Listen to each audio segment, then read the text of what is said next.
विद्यार्थी मित्रांनो, मी प्रदीप अवसार तुमचं सर्वांचं स्वागत करतो माझ्या यूट्यूब चॅनलला। बघा, आपल्याकडे जो आहे ना एक प्रश्न आहे की जो PSI 2008च्या परीक्षेमध्ये विचारण्यात आला होता। तर प्रश्न काय होता की फिल इन द ब्लँक म्हणजे काय की रिकाम्या जागांमध्ये योग्य ते पर्याय आपल्याला निवडायचा आहे।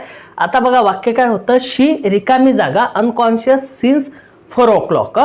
आता बघा, तुम्ही जेव्हा आन्सर काढता ना तर बरोबर डोकं ठेवून आणि एक एक शब्द वाचून जे आहे ना त्या शब्दाला बघून आन्सर काढावं लागते। आता इथं ऑप्शन काय दिलं, रिकाम्या जागेत हे सगळे जे आहेत ना टू बीचे फॉर्म। आता पहिले इज आहे, वाज आहे, विल आहे, हॅज बीन आहे। आता आपल्या वाक्याची सुरुवात कशाने झाली, शी न झाली। हा आहे तुमचा सब्जेक्ट जो की आहे थर्ड पर्सन सिंग्युलर। म्हणजे इथं काय ना रिकाम्या जागेत जे तुमच्या टू बीचे फॉर्म आहे, इज येऊ शकते, बरोबर आहे, वाज येऊ शकते, विल पण येऊ शकते आणि हॅज पण येऊ शकते। मग आता इथं काय करायचं, पुढे वाक्य वाचायचं। बघा इथं जे आहे ना अनकॉन्शियस हे ॲडजेक्टिव्ह आहे। नंतर काय म्हटलेलं आहे, 4 o'clock जे आहे ना हे तुमचं नाउन आहे आणि त्याच्या आधी जे आहे ना हे टाइम प्रेपोजिशन यूज झालेलं आहे। मग इथे एक गोष्ट लक्षात घ्या, जर का सिन्स असेल किंवा फॉर असेल, हे एखाद्या नामाच्या आधी जर का यूज होत असेल ना तर मग ते नामाच्या आधी जर यूज होत असेल तर त्याला टाइम प्रेपोजिशन म्हणतात।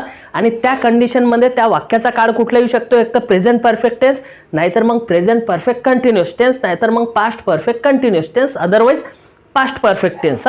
मग जर का हे येत असेल म्हणजे इथं सिन्स आहे, टाइम प्रेपोजिशन आहे, निश्चित असा टाइम सांगते। हा जो 4 o'clock आहे ना हा फिक्स असा टाइम आहे।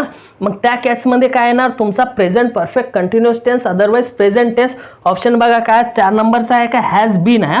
म्हणजे हॅज आहे परफेक्ट टेन्ससाठी यूज होतो आणि टू बीचा थर्ड फॉर्म आहे, म्हणजे टू बीचा थर्ड फॉर्म यूज झालेला आहे। ठीक आहे, म्हणजे याला V3 म्हणा तुम्ही। ठीक आहे, म्हणजे वाक्य कसं येणार माहित आहे का, 4 नंबरमध्ये हॅज बीन, म्हणजे she has been unconscious since 4 o'clock।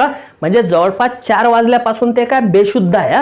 म्हणजे 4 वाजता बेशुद्ध झाली होती आणि ते आता पण जे आहे ना बेशुद्धच आहे। म्हणजे तुम्ही मराठीत जेव्हा ते अर्थ लावता ना तर भरपूर मुलांना कन्फ्युजन होते। आपण मराठीत तर्क किंवा अर्थ न लावता काय करायला पाहिजे माहित आहे का, इंग्रजीमधले जे शब्द आहेत ना त्याच्यावरनं त्याचा अर्थ लावून आणि आन्सर काढण्याचा प्रयत्न करावा। आपण आन्सर काय केलं, सिन्स होतं, सिन्स हे या टेन्समध्ये यूज होते म्हणून 4 नंबरचं ऑप्शन निवडलं। अशा प्रकारे आपलं हॅज बीन म्हणजे काय येणार वाक्य, she has been unconscious since 4 o'clock असं ते उत्तर असणार आहे। बघा विद्यार्थी मित्रांनो, अशाच नवीन ट्रिक शिकायचे असतील तर जेवढे विद्यार्थी माझा व्हिडिओ बघतात त्यांनी चॅनलला सबस्क्राईब करा। व्हिडिओ आवडला तर नक्कीच लाईक करा, मित्रांमध्ये शेअर करून त्यांना पण सांगा।